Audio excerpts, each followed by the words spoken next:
Live from the North Carolina Museum of Natural Sciences in beautiful downtown Raleigh, it's the Science Cafe with your host, Chris Smith. All right, everybody. Good evening, everyone. Welcome to the Science Cafe here at the North Carolina Museum of Natural Sciences. Thanks for coming out on a Thursday night to our cool science event we do here. There's no cooler place to do science-related things in the Triangle than right here at the museum and our Science Cafe. I hope that you agree. Well, obviously you agree. You're here, right? Or if you're not here, maybe you're at home watching on TV, on Facebook Live or live stream. If y'all didn't know, every Thursday night we also broadcast these events out to the world online so that as many people all over the world as would like to watch can tune in. But I'm very glad that you all decided to join us on a little bit of a snowy week to be a part of tonight's program. Now, I do not know if tigers like snow, but I think we can ask and find out if tigers like snow. I've heard they like pepper and not cinnamon, so I don't know if they're... Nobody got that one. Don't listen to the movies. Yes, I should listen to experts. Tonight, our expert talking about tigers and big cats is Katie Cannon, Education Director at the Carolina Tiger Rescue, CTR. I have actually been to the Carolina Tiger Rescue. How many of you have visited CTR over in Pittsburgh?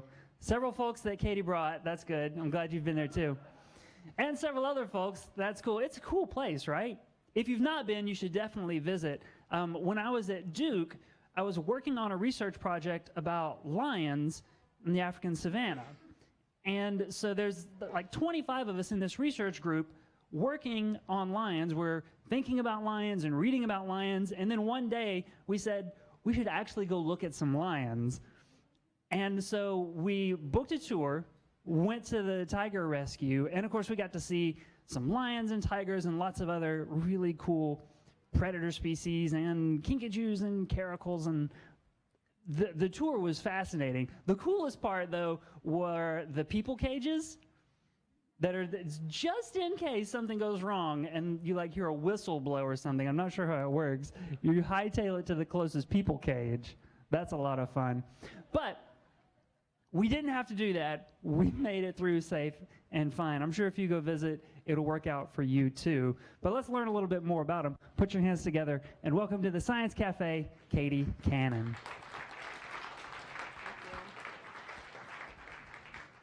So I'm curious as to what you thought of our lions, because the main thing they have in common with their African ancestors is they sleep all day. So other than that, they are not much like you would see out in Africa.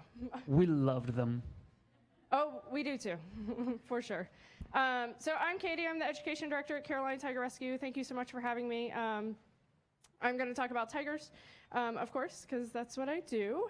And I know, too, you guys probably have lots of questions, like what are the safety cages for? I'm happy to answer that. Do they like snow? Yes, most of them do, but happy to answer those questions as well. But yeah, let's get started. So we all have this image of tigers, this big orange predator, right, with stripes, and a magnificent creature that is known for power. But in the world I come from, the tigers look a little different. I'm going to teach you a little bit about them and why we need to work together to save them. So the first tiger I'm talking about is Aria. This is Aria the day we rescued her. Aria was a pet in somebody's backyard in South Carolina. And this family had her for 10 years. They got her as a cub. She was declawed. And we'll talk about a little bit about declawing in a couple minutes with another one. But this was Aria, and the problem was Aria was getting sick, and Aria was losing weight. And the other problem was this family had contacted vets in South Carolina, and shockingly, nobody would come treat her because she's a tiger. So then the neighbors started to get worried about Aria. They had known her entire life. They see how sick she's getting, and they start to worry about her, and so they call the authorities. And the authorities come out, and they tell this family, You have to get her help. And they said, we've looked all over South Carolina. We can't find a vet who will treat her. And they said, that's fine. You have to get her help. You have a responsibility to this animal who you chose to have, and now she's dying.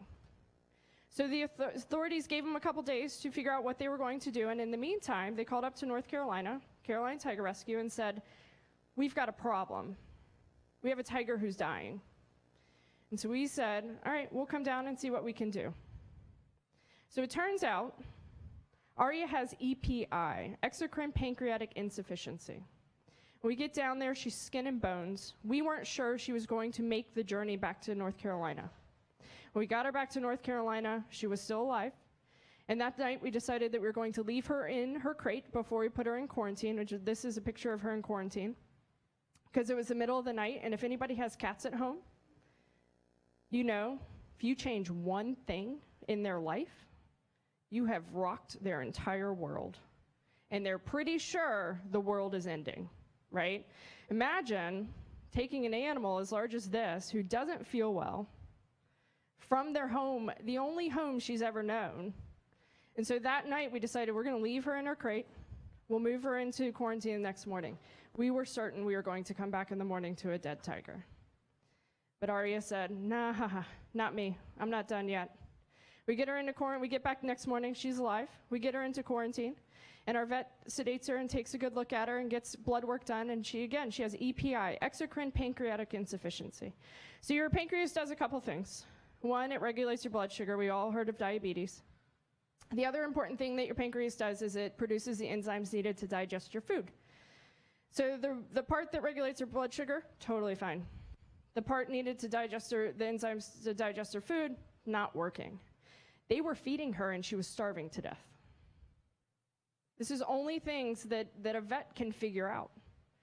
And so it's not that we didn't think that they loved her. Of course they did. They were doing what they could for her. The problem was they had a tiger as a pet.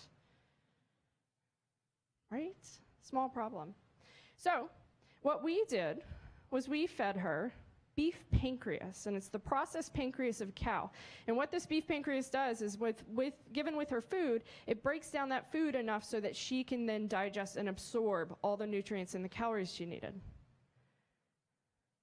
So Aria started to turn it around. And within just a couple months, this tiger who came in at under 200 pounds, losing her fur, didn't have a chuffle for anybody. Sorry, a chuffle is a social greeting tigers give each other, and to humans as well. Didn't have a chuffle for anybody. Became one of our most social cats at the rescue. And one who rebounded, and who everybody fell in love with. She was a perfect example of an animal who is just gorgeous, but doesn't belong in somebody's backyard. She doesn't belong there. All right, so South Carolina, okay, we don't live there. How about North Carolina? On the left, Raja. On the right, Kayla. This is the picture that was taken the day they were found on the side of the road outside of Charlotte, North Carolina. I'm gonna let that sink in for just a second. It was a January morning in 2005. There was a police officer who noticed a woman pulled on the side of the road. The police officer was off duty. He decides, all right, I'm gonna be a nice guy, I'm gonna pull over. Hey, I'm a police officer, can I help you? The woman says, yeah, you can help me. There's 2 tiger cubs up there. Yeah, sure enough, there were. So he goes and does the most logical thing. He calls 911. Before he did this, however, he did the very thing that saved their lives. He stopped traffic both ways on this back county road outside of Charlotte, and he didn't let anybody near them. Had anybody approached either of these tigers, and they had bitten or scratched anybody, they would have been euthanized on the spot for doing what they do naturally. So he's got traffic stopped both ways. He calls 911. 911, what's your emergency? My name's Officer so-and-so. Here's my badge number. And there's 2 tiger cubs on the side of the road, and I'm going to need you to send out backup because I've got traffic stop both ways. Radio silence. So we actually have the 911 call. It's pretty impressive. Finally, the dispatcher goes, "Do what?" He says, "I know it sounds ridiculous, but there's 2 tiger cubs on the side of the road. I'm going to need you to send backup, please, because car's getting backed up, and you're also going to have to send out animal control." "Sir, this is 911. This is for emergencies." He said, "I know. I'm a police officer. Again, I need you to send out animal control." So finally, she believed. And finally, she sends out animal control. Animal control didn't work on the weekends. Again, those of you who have cats at home, I have 2 myself. I'm pretty sure, aside from sleeping all day, they are conspiring to figure out how they can make my life as difficult as possible. These 2 were no different. Raja, when animal control came, was on one side of the yellow lines in the middle of the lane, sunning himself. I mean, it was January, it was probably cold. Putting him in one county. I feel like y'all know where this is going. Kayla was half a mile up on the other side of the yellow line, putting her in a different county. 2 different animal controls had to come out and pick those tigers up. During all this time, they're calling the North Carolina Zoo. The North Carolina Zoo says, we don't take tigers. But we know who does. So how did this happen? We don't know. North Carolina is one of 4 states that has no state laws against owning a non-native species. In North Carolina, it is illegal to own a box turtle. It is illegal to own a squirrel. There's no state laws against owning them. That is Raja on the left and Kayla on the right in their prime. I love this picture of Raja because he's all regal. And then if you look really closely, he's got a leaf hanging off of his chin there. That's Raja for you. Raja is now 13 years old. Kayla unfortunately passed away last year, but they lived almost their entire lives with us at Carolina Tiger Rescue. All right, so what are the odds of you finding tigers on the side of the road? I don't know. Probably not great odds, thankfully. But what about seeing them in the entertainment industry? This is Saber. Saber's a white tiger. If you guys know anything about white tigers, we don't want to see them again. So the white tiger gene is a mutation. It only shows up in the Bengal subspecies. And in the wild, 1 in every 10,000 to 15,000 births of the Bengal subspecies of tigers will yield a white tiger cub. Keep in mind, there's about 1,200 Bengal tigers left in the wild. So the odds of a white tiger showing up in the wild are essentially non-existent. It's also not going to survive. This guy would do much better in the snow. Bengal tigers live in India. It does not snow there. The other problem, so white tigers in captivity. They are, unfortunately, very popular. So to give you the whole story real quick, there was a white tiger in the 50s named Mohan. He was captured and by hunters who said, "Ooh, we like him. He's pretty cool." And when he was of breeding age, they bred him with an orange tiger because, you know, humans, we love oddities. We think that's really cool. So they wanted more of him. So they bred him with an orange tiger, and they got a litter of orange cubs. They bred Mohan with a different orange tiger, got a litter of orange cubs. And then they realized it's a recessive gene. Both parents have to have it. So they bred Mohan with Mohan's daughter. And then they started to get some white tiger cubs. Because of this continual inbreeding that has happened since the 50s to keep a steady supply of white tigers, the birth defects these guys are born with are pretty amazing. They are cross-eyed. Saber's real cross-eyed. They can be born with epilepsy. They can be born with blindness or deafness, scoliosis.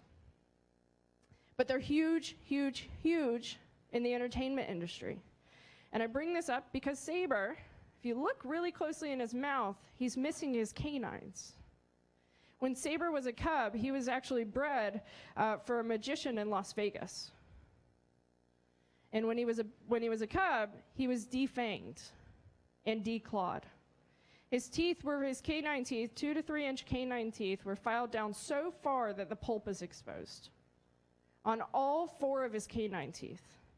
And he's also declawed, so they took off the tips of his toes. And we call that paddle foot. The feet flop forward. And this is a common practice also in the pet trade, or I'm sorry, in the cub petting business. Because if you go and take a picture with a cub and get bitten or scratched, you're not going to go tell everybody it was a great experience. So the tiger that Saber lives with, Shenandoah, also had her canine, she was defanged, we call it defanging, they filed down their teeth, was also defanged and declawed, which again tells us she was probably in that cub petting business. Now Saber's 8 years old, so he's lived with this the last 8 years. Shenandoah's 17, so she's lived with that for 17 years. What's really, really, really cool is this summer we had dentists come. Yeah, it's really hard to see him, but that's Saber under there. Saber got root canals. We had a great international dentistry, Peter Emily International Dentistry, who came in. They donated their entire weekend and did root canals on several of our tigers and one of our lions so that they can take out all the pulp. So the nerve is gone, and they fill it up and pack it so that if any part of that tooth was hurting, it's not hurting anymore. Pretty awesome. All right, so maybe you've decided you're not going to go to the entertainment industry, but what about the wild guys? So the ones that the tigers in the wild are facing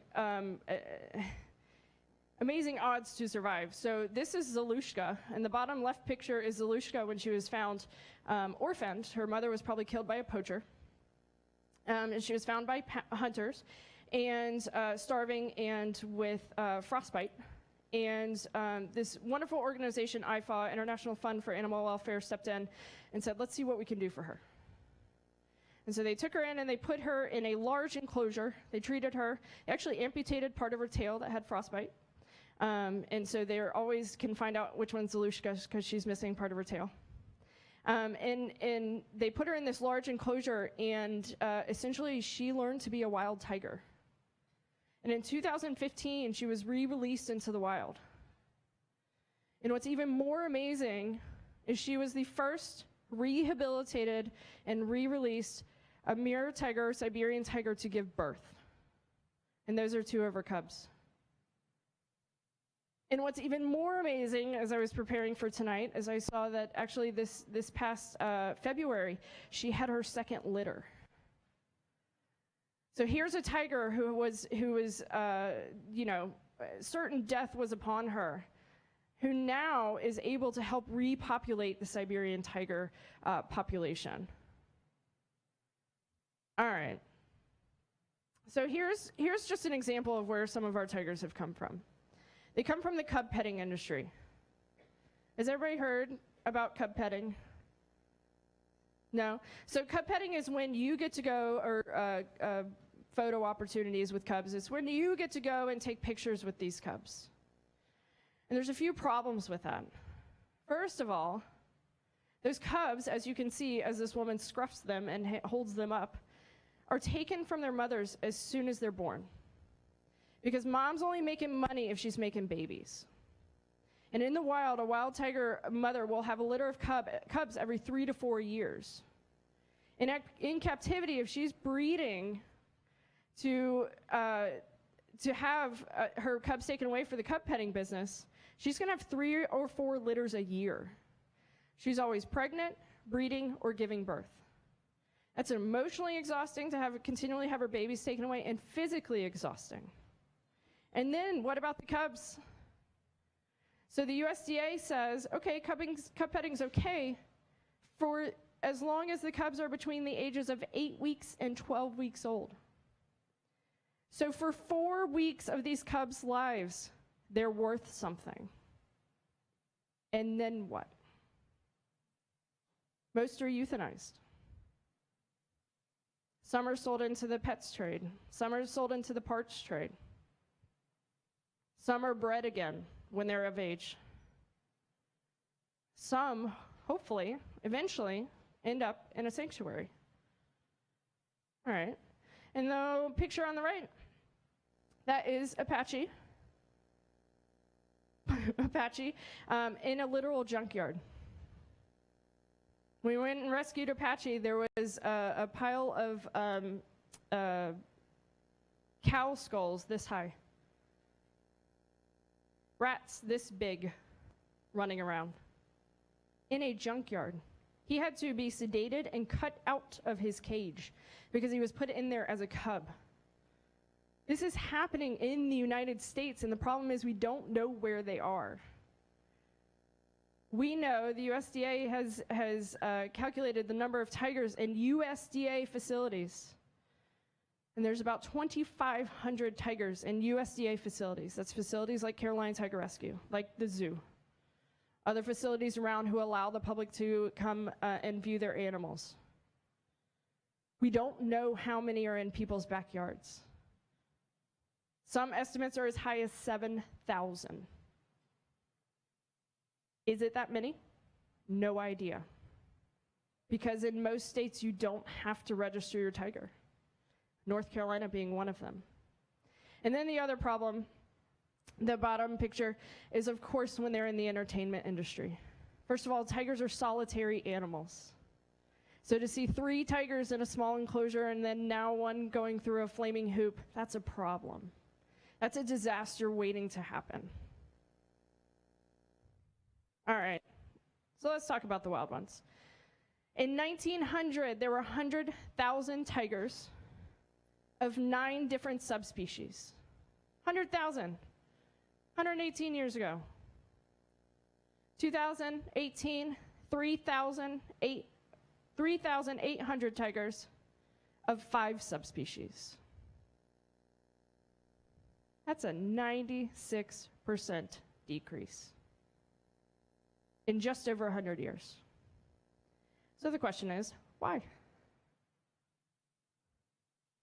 Oh, it wasn't working, sorry. The parts trade. A dead tiger is worth $50,000 to $60,000 on the black market. $50,000 to $60,000. A pound of tiger bone will fetch you $75 to $110. Every part of a tiger's body, including the ground it dies on, is worth something. And when you come from a community where you don't make any money and you can go and kill a wild tiger, why wouldn't you? That's going to feed your family for years. The other problem, palm oil. Every hour, 300 football fields worth of native tiger habitat is burned down every single hour. And the problem is palm oil is in over 50% of consumable goods in the United States. 50%. So here's a map of the historic tiger range in the blue and the current tiger range in the orange. We're going to lose our tigers. But I assure you, I would not bring you all this bad news without good news. First of all, the entertainment industry is getting the idea. They're figuring it out. Ringling Brothers is gone. People are understanding. They don't want to see them jumping through hoops. They don't want to see them bunny hopping over another one. The public is speaking up and saying they're not okay with it. Super excited, was always a Lion King fan, and now I am stoked. The new Lion King is coming out in the summer, and every part of that movie is CGI'd. Every single part. The Jungle Book, a couple years back, the only live animal in the Jungle Book was the little kid. And what's so awesome about that is he had a choice whether he wanted to be there. Think about all the animals in the movies or the TV shows or anything you've ever seen. They don't have that choice. We don't need them there. We have amazing computers that can do amazing things. And then, anybody a Walking Dead fan? Yeah, the tiger. Yeah, it was somebody's job to be in a blue suit and to act as the tiger and jump on people. I mean, how cool is that? I'd sign up for that. That would be pretty awesome. So the entertainment industry is getting the idea because people are speaking up. They're deciding we don't want to see animals in entertainment anymore. But we have to keep telling them that. We have to stop going to places that are exploiting these animals. That's how it's going to help. Other good news. The Indo-Chinese tiger subspecies. There's around 200 to 300 left. This picture is from last year, and a mother tiger with her 2 well-fed babies thriving because they've been given the chance. But it's all through education that we're going to help these guys, and all through the choices that we make in our personal lives. What are we going to do to help them? So, what can you do? Don't visit roadside zoos. If a facility gives you the, should I? Question mark. Ask questions. Where do they come from? Why are you breeding? Right? If they're breeding to have their babies taken away, it's not okay. What that does is actually take resources from the wild tigers, because places like Carolina Tiger Rescue have to exist to rescue them. Don't go to places where they're exploiting them through making them do whatever it is they're doing in that middle picture. Cub petting. If you're given the opportunity to go cub pet, say no. That's not okay for anybody involved. I don't know if you guys can tell in that picture, that tiger cub's not having fun. What else can you do? Eliminate or at least reduce your palm oil use. It takes time, it takes effort, but it's a simple and small thing that can be done that's going to make a huge impact on the wild population of tigers. And a lot of times there is an alternative. We just found an alternative for hazelnut spread. It's really exciting. There is an option out there. So just take your time in the grocery store. If you're not sure, there's wonderful apps. Cheyenne Mountain Zoo has a great app that you can use that will help you decide whether or not it has palm oil, whether it's sustainable palm oil, and whether that's safe enough for essentially the tigers in the wild. The other thing you can do is support organizations who are trying to help these guys. We want to save them. We need our tigers. Can you imagine a world where tigers don't exist in the wild? That would be really depressing. This massive predator needs our help. And there's so many things that we can do for the wild ones, but also the ones that have been born in captivity to make sure that they're still around. Question? Let's give her a round of applause first. Thank you, Katie. All right. So yeah, let's do questions. The way it'll work, if you don't already know, is that I'll have a mic, Katie has a mic, and we'll move the mics around the room. So flag us down, and if we don't see you, keep flagging us down, and we'll try to get to as many questions as we can. What is the average lifespan of a tiger? What is the average lifespan of a tiger? I'm glad you started with an easy one. So in the wild, big cats typically live about 8 to 10 years. And in captivity, anywhere between 10 and 20. Occasionally you'll get a tiger that's a little over 20. Currently our oldest tigers are 20, and that's actually one of them. That's Moki.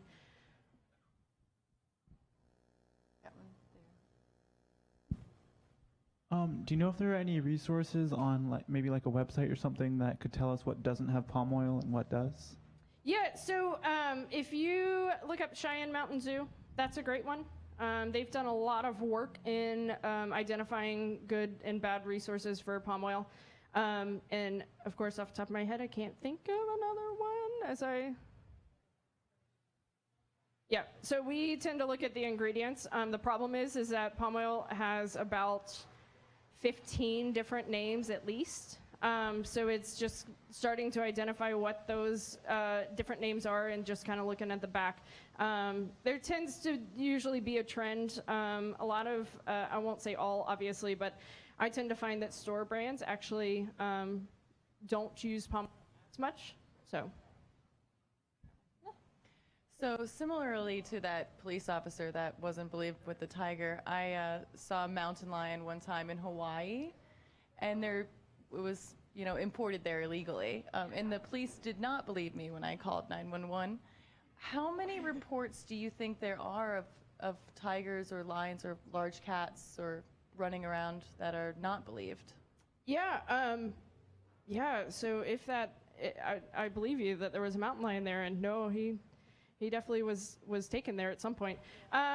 That's a great question. I can't say a definitive number offhand. We get lots of calls actually from concerned citizens who say that they saw a mountain lion, or they saw a serval, or they saw and what I found is once I am able to talk to them and kind of figure out what they're talking about.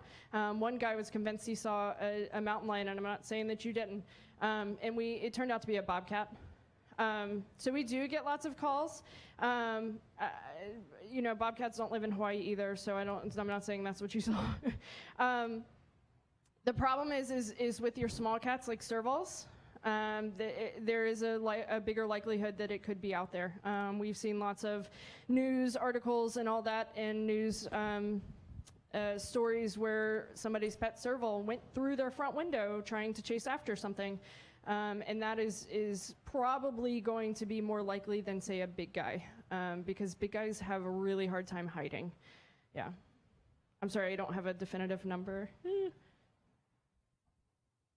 Have they, I know I believe it's Nepal, for the snow leopards, they have come together with the community for having better ways of protecting their livestock, things like that, so that they could actually increase the numbers of the snow leopards and kind of live in a sustainable way for the animals, also for the community. Have they looked into any of that for different species or subspecies of tigers? Or is it, obviously the community has to want it. Right. But I just didn't know if that was something that they had looked at. Yeah, they're definitely working with some communities and trying to help them understand these guys are good to be here.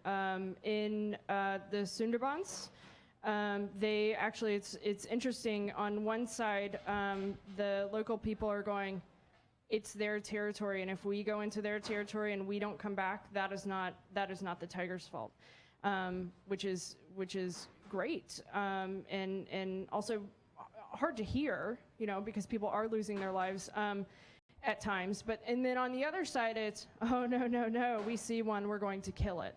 And so I can't speak specifically to different communities, but I think a lot of what, there's the Big Cat initiative with National Geographic. It's just trying to help get that education out there to help people understand, if you save the tiger, all these other animals are going to be saved as well.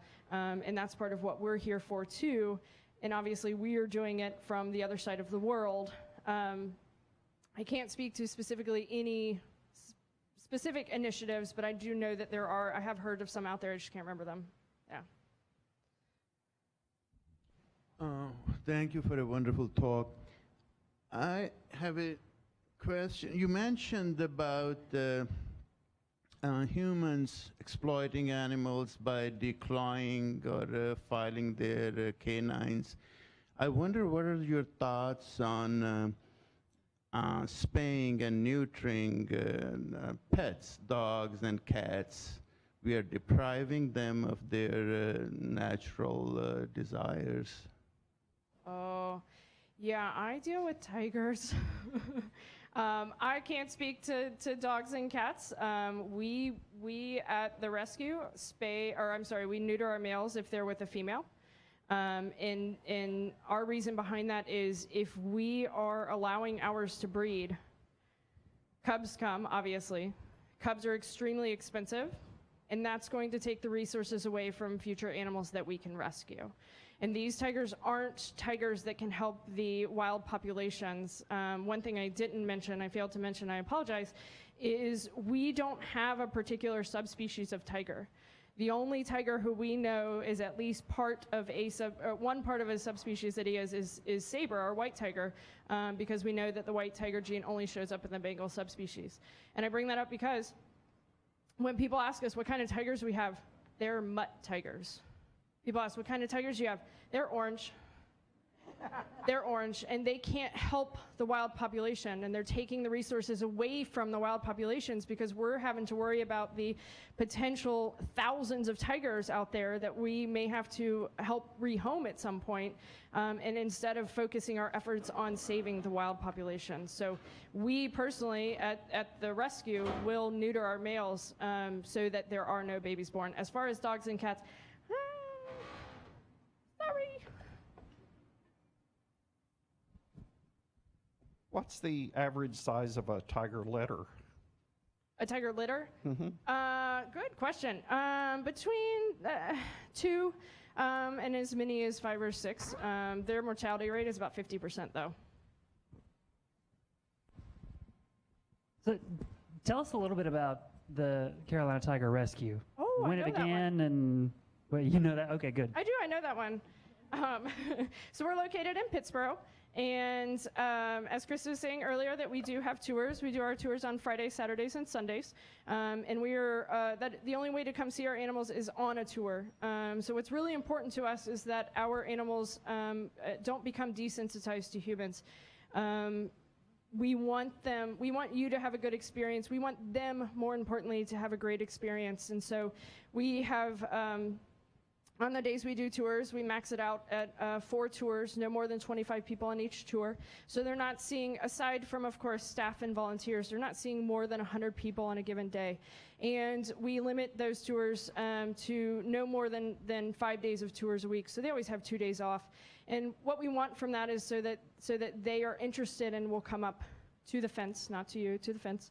And they'll come up and they'll check you out, and so that you can see them. And also it's good enrichment for them. So enrichment is anything that changes up their day. And we want that to be a great experience for them. The other reason behind tours is we want you to learn something. You can go to a beautiful museum like this one, and if you don't read anything, you're not gonna learn anything. And that works for some places like beautiful museums, but for us, what we want to make sure is that you are learning about the species that we have, but you're also learning how you can help them and the problems that they're facing. We want you to hear about Raja and how he's found on the side of the road so that you will become, hopefully, at some point passionate about that and say, that's a problem. We want you to hear about Elvis, our serval, who was dropped off on the at our doorstep because his family couldn't take care of him anymore because he was a wildcat. We want you to hear about Saber, who was bred for the entertainment industry and had his teeth filed down. That's important to us, and we want to leave you with those things of what you can do to help, and a lot of that is just telling other people about, hey, I met these animals at Carolina Tiger Rescue, and here is amazing facts, because most people who come don't know that we're one of 4 states without those state laws. That's how we're going to change things. So currently we have 45 animals of 10 different species. 8 of those species are cats. We're currently home to 21 tigers. If I had to name them, I could. Maybe. No, just kidding, I could. We have 2 species that are actually not cats. There are kinkajous and our coatimundis. They're actually members of the raccoon family, and both are big in the pet trade, unfortunately. If you've never heard of a kinkajou, it's a 6-pound ball of fury. And my boss is here, so I'm telling you the truth. But they are huge in the pet trade because they're super cute, but they are super aggressive. We rate them on our danger scale as high as our lions, tigers, leopards, and jaguars if we had them. We don't. And our cougars. They They're crazy. Yeah. So I have a question. Okay. How did you get into this work? How did I get into this work? That's a great question. I used to be a teacher. I taught in Wake County Public Schools for 5.5 years. And I went out on a tour at Carolina Tiger Rescue, and the first tigers I ever saw were Raja and Kayla, and I fell in love, and I go, oh, I want to do this. And so I became a tour guide. And then I decided that my expertise would lie better in the tiger world than the classroom, because now I get to teach what I want. And that's super exciting to me. So I've been with Carolina Tiger Rescue. It'll be 4 years in February as an employee. How do you enrich their environment there? Do you provide them toys and things like that to play with? Oh, yes, and boxes. Because cats of all sizes love boxes, yeah. So yes, we enrich our environment every day. So enrichment is a huge part of what we do. These guys in the wild, a tiger in the wild will have 25 to 35 miles of territory that they're going to patrol. They have to hunt their own food. They don't have to do that here. And that's lucky on one part, but it also means that they do need to be stimulated. So part of what we do is in daily enrichment. Tours, again, are part of that enrichment because they don't get that every day. We'll give them boxes that are filled with meat. We have pumpkins right now that we hand out to them. Some of the pumpkins are just sprayed with perfumes, and sometimes we hollow them out and put meat inside of it, and they got to figure out how to get it out. You can tell your lazy ones who are like, meh, it'll come out eventually. We give them, we get really excited when we get a big old refrigerator box. And sometimes you just have to give them the box. And it is true, if it fits, it sits. That is no different with tigers. We have one tiger, Carolina, who appreciates a good box just to rip up. And she'll rip it up into tiny, tiny pieces and makes confetti. And it's really fun for the volunteers who have to clean that up when she's done. So that's enrichment for the volunteers. Another thing that we do, not all of our tigers, we're not doing this with all of our tigers yet, but Moki is one of them, Raja is one of them. We actually do operant conditioning with them. And operant conditioning is where we do positive reinforcement. A bridge is a signal to them that they've done what we've asked them to. It is always with a fence between us. But I work with Raja, and I'll use a clicker, and part of that is their brains are about the size of your fist. And so when you ask them tasks really quickly, you tire them out, which is great. But the other thing is we want them to be a part of any physical exams that we can do. And so what Moki is actually learning is to lay between a station, which is, I don't know how to best describe it, essentially a wall, and the fence of her enclosure, lay down, and so that she eventually will learn to get voluntary injections, because sedating a tiger is really dangerous, not only for the tiger, but obviously for us too. And so we want them to participate as much as we can, and they are willing voluntarily to do stuff like that. So that's also enriching. And we'll do it with animals too. Roscoe is one of our tigers who's gorgeous, but he's a big scaredy cat. And so part of what one of our keepers does with him is to introduce new things to him with that positive reinforcement to reassure him he's okay. We've done it with Tasha, one of our tigers, who is also a big scaredy cat, who has made leaps and bounds since she came to us. Other times we'll do it if they're really aggressive with waters, changing their waters, that we'll use that positive reinforcement to say, hey, it's okay. You're okay, you're fine. And it takes time, but it's really cool to be able to see them progress through that and become less of a nervous cat and less of an anxious cat through that,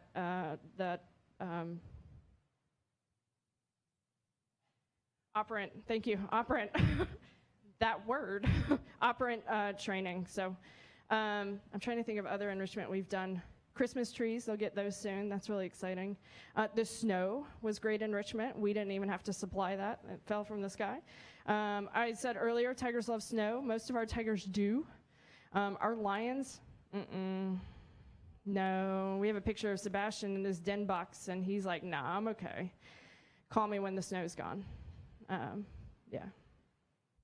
So I'm curious, with possibly 7,000 captive illegal tigers in the U.S., or maybe not illegal, but they should be, what's capacity for an organization like yours? How many phone calls a day are you getting? We got to get rid of this tiger. Can you help? Yeah. Stuff like that.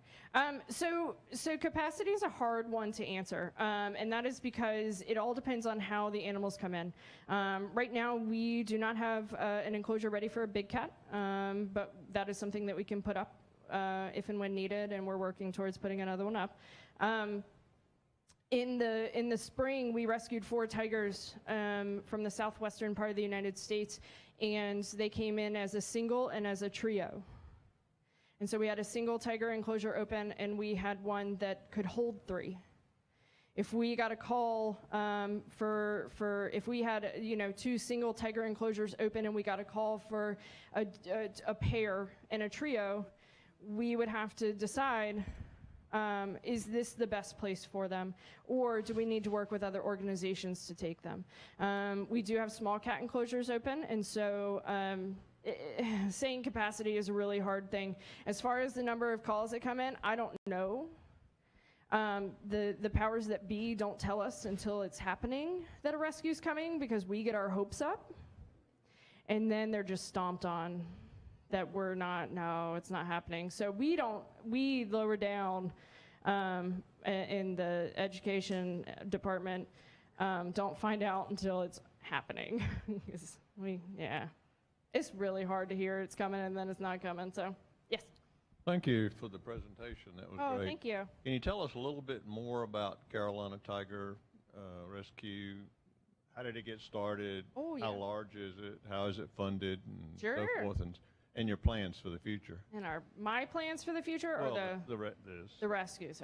I just thought I'd clarify. Well, you got My offered plan that is too. to be there for a long time. So we started in the 1970s. We were started by Dr. Michael Blyman, who is a geneticist at UNC. And his idea was to breed keystone species, small carnivores. A keystone species is a species that's so vital to its ecosystem that without it, the entire ecosystem falls apart. So he wanted to focus on the small carnivores that are often overlooked. Your caracals, your servals, your binturongs. If you've never heard of a binturong, I can't describe it. Aside from the smell, they smell like Fritos. They're a Southeast Asian animal. I ask you to go look it up. Another name for it is a bear cat. They're not bears or cats, but okay. But his idea was to breed those and to one day help put them back out in the wild. Few problems with that. First of all, there's no place for them to go to, and oftentimes when you feed a carnivore comes looking to you for food. And so if we were to put these carnivores back out there and they couldn't go find their own food, they're going to wander into a town or a village and go, feed me, please, and it's going to end in a disaster for everybody. So in the mid-90s, he passed away. Late 90s, we started to, species survival plans and population management plans were being managed by accredited zoos, AZA accredited zoos, like the North Carolina Zoo, and we're doing that responsible breeding. And so we were getting lots of calls for rescues and decided, you know what? Our best efforts and resources are going to be spent on rescuing instead. Our last baby was born at Carolina Tiger Rescue in 2002. His name is Santana. He's a serval. He's still with us.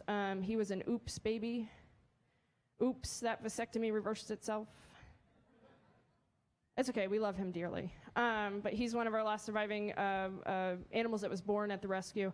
And so from then on, we decided that we were gonna focus on solely rescuing. And when we rescue, we are the only, I should say, we are the only federally accredited wildcat sanctuary in North Carolina, which means 4 things. We are a nonprofit, we're a 501c3. We do not get any state or federal funding. We raise all of our own money. We do not buy, sell, or trade any of our animals or their parts. No money is ever exchanged for our animals, because what we don't want We had a big rescue in 2016 where we rescued 16 animals from a facility in Colorado that had 110 animals on 4 acres of land. And what we don't want is for him to say, okay, you buy these animals from me, 110 is way too many, I'm gonna go take that money and buy 40 instead. Because then we're part of the problem instead of part of the solution. We don't want places like that to exist. So we don't, no money is ever exchanged for these animals. We don't do any breeding. And then we also don't allow anybody come into contact with our animals. And the federal accreditation says the public can't come into contact with our animals. We take that one step further, and that we don't put our hands on our animals unless they're sedated for medical procedures. Because what's going to happen is not if something happens, it's when something happens. That animal, even little Moki here, who's 202 pounds, she would bite somebody or hurt somebody in some capacity. And not only is her life at risk, but the lives of all 44 other animals at our facility are at risk, and that's not something we're willing to take to have somebody check something off their bucket list. It's not worth it for them. So we raise all of our own money. 25% of our revenue comes from our tours. Another 5 or 10% comes from our gift shop. And then the rest of that we raise through donations, in-kind donations. We have a wonderful community who supplies some of our food, meat. We have organizations or stores that will call us when they've got meat that they can no longer sell, and we'll go get it or they'll bring it to us. We have hunters who will bring us deer. We have farmers. We had a couple calls over the last couple days that they had lost some calves in the cold, and they called us up and said, is this something you could use? And we said, yes, of course, which helps them out, and it also tremendously helps us out as well. Nope. Sure didn't. He asked if I said how large. I tend to go off and then I forget what I was asked, so I apologize. So we currently have 67 acres. We're using about 30, 35 of it right now, and we'll use the rest of it for future growth. Yeah. Yeah, so I was just curious if Carolina Tiger Rescue has tried to look at, reach out to any universities that have like our tiger mascots. I mean, I know Clemson University has a club, Tigers for Tigers, to raise awareness, raise money and stuff like that. So I just didn't know if they've tried to do that, or maybe even try and do these kind of talks at like high schools that use tiger mascots, just to kind of, like you said, let more people know about it. Yeah, that's a great question, and that's a great idea. We are sticking pretty local right now just because of resources. Clemson actually sent a group this past year as an alternative break group. They spent the week with us doing service work. They were working with our construction team and all that, and so that was great, and we could kind of get our message to them. But that's a wonderful idea, and that's definitely something that I will take back. Thank you. Given the inadvisability of crossing domestic cats with small predator species, how many calls do you get for people who now have the F1, F2, or even F3 crosses that can't handle them anymore? And if you don't, where do you advise them to go? So I don't know how many calls we get. I do know it's a big problem. We've seen it become a bigger and bigger problem as these designer cats are becoming more and more frequent and cool, if you will.